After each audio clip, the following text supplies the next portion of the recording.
Ça me passionne fou. Gauthier Lebret ne me parle que de ça dans les couloirs de CNews et d'Europe 1. Bien sûr. Qui arrive en tête? Est-ce qu'Olivier Faure, Monsieur Mayer-Rossignol? Quelle ligne va l'emporter? La ligne pro LFI, la ligne anti-LFI? Ça va être la ligne pro LFI. Bah oui, ça va être la ligne pro LFI. On va juste écouter Olivier Gage, Jérôme Gage. Excusez-moi, qui était l'invité ce matin de Sonia Mabrouk, qui parle notamment de cette ligne qu'il veut mettre avec LFI. Et je vous passe la parole, Julien. Jérôme Gage. Au regard de la pratique, du fonctionnement d'un parti qui peut-être ne travaille pas assez, et puis aussi d'ambiguïté sur la ligne stratégique. Et pour moi, les choses sont claires.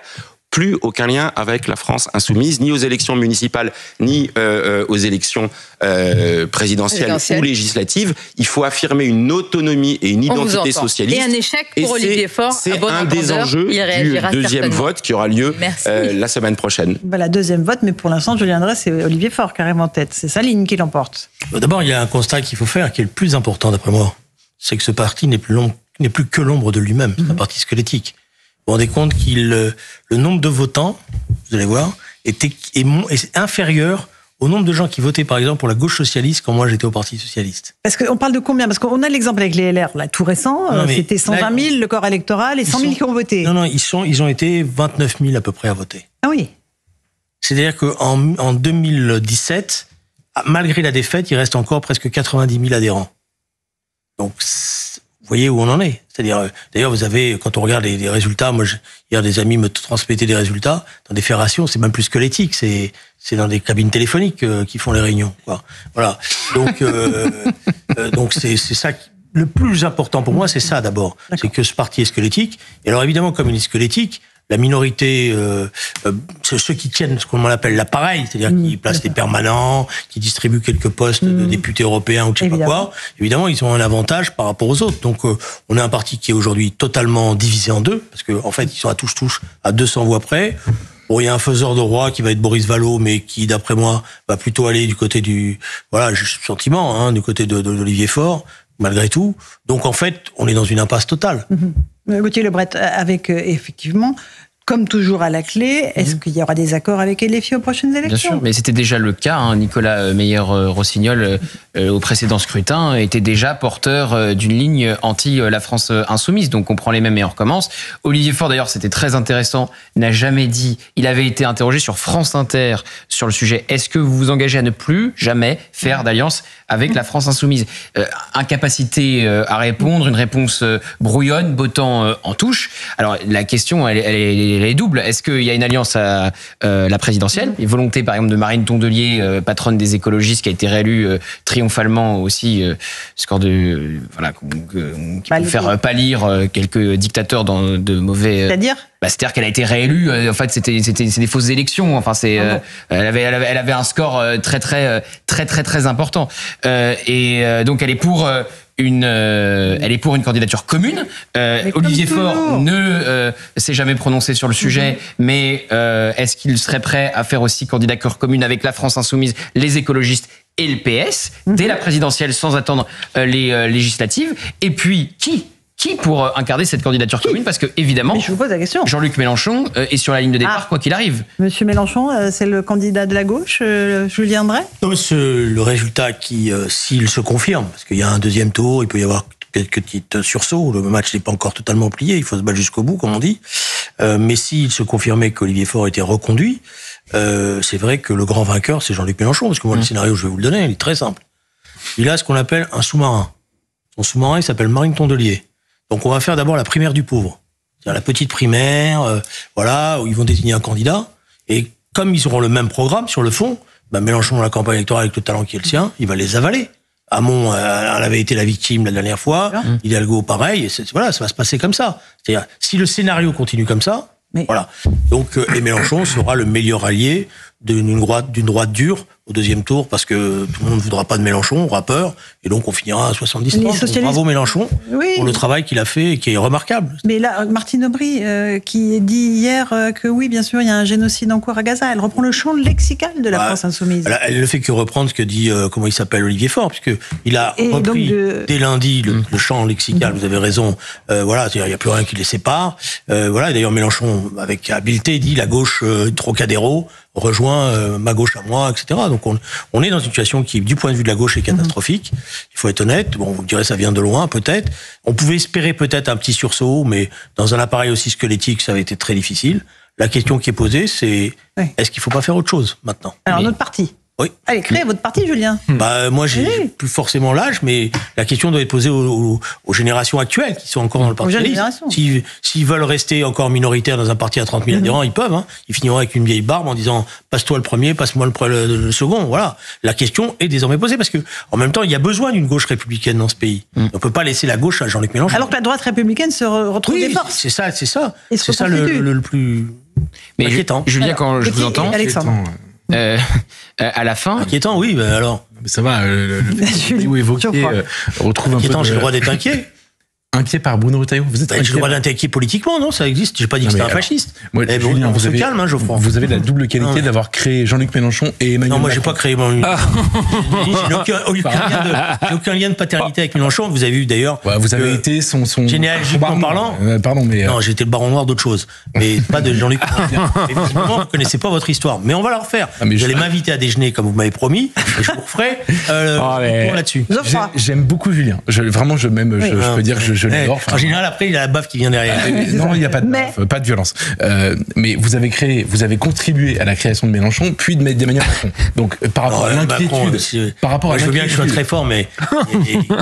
Julien, non, vous sous-estimez beaucoup. Non, vous avez accompagné les premiers pas d'Emmanuel Macron. C'est pas grave, allez. Vous lui avez appris la politique, etc. Et puis d'ailleurs, il s'est émancipé assez vite, mais voilà. Par rapport à l'inquiétude sur Bruno Retailleau, pardon, vous pouvez ne pas être d'accord avec lui, ça c'est une chose. Mais par contre, être inquiet à l'idée que ce personnage arrive au pouvoir, on redescend 2 secondes. Ensuite, moi, j'ai une question. Mais non, mais attendez, vous avez le droit d'avoir vos idées, j'ai le droit d'avoir les miennes. Oui, mais moi, les miennes, c'est que moi, je considère que si la droite arrive au pouvoir, il y aura des conséquences fortes, notamment du point de vue d'un certain nombre de choses auxquelles je crois, sur le plan de la redistribution, de la solidarité. C'est exactement la question que j'allais vous poser. Et dire que je suis inquiet ne veut pas dire que pour autant je mets M. Retailleau sur le même plan qu'eux, mais j'ai le droit. D'ailleurs, je vais vous dire une chose. Si j'étais candidat et que j'étais en situation de gagner, vous diriez vous-même que vous serez inquiet. Pas du tout. Bon, voilà. Je ne serais pas inquiet, je serais. Avant son jeu. Non, mais je veux juste dire une chose, c'est que en fait, vous avez raison de dire que les causes ont des conséquences, et donc quand quelqu'un arrive au pouvoir, il y a des effets pour les Français. Le truc, c'est que vous êtes au pouvoir depuis 50 ans sans le savoir en réalité. Ah oui. Mais bien sûr, les problèmes qu'on a aujourd'hui, c'est une nouvelle forme de faire de la politique. C'est même plus fraude, c'est je sais pas qui vous avez inventé là. C'est la conséquence de votre victoire, de vos victoires. Idéologique. Mais je vous pose une question. Notamment idéologique. Pourquoi 50 ans, pourquoi pas 100 ans?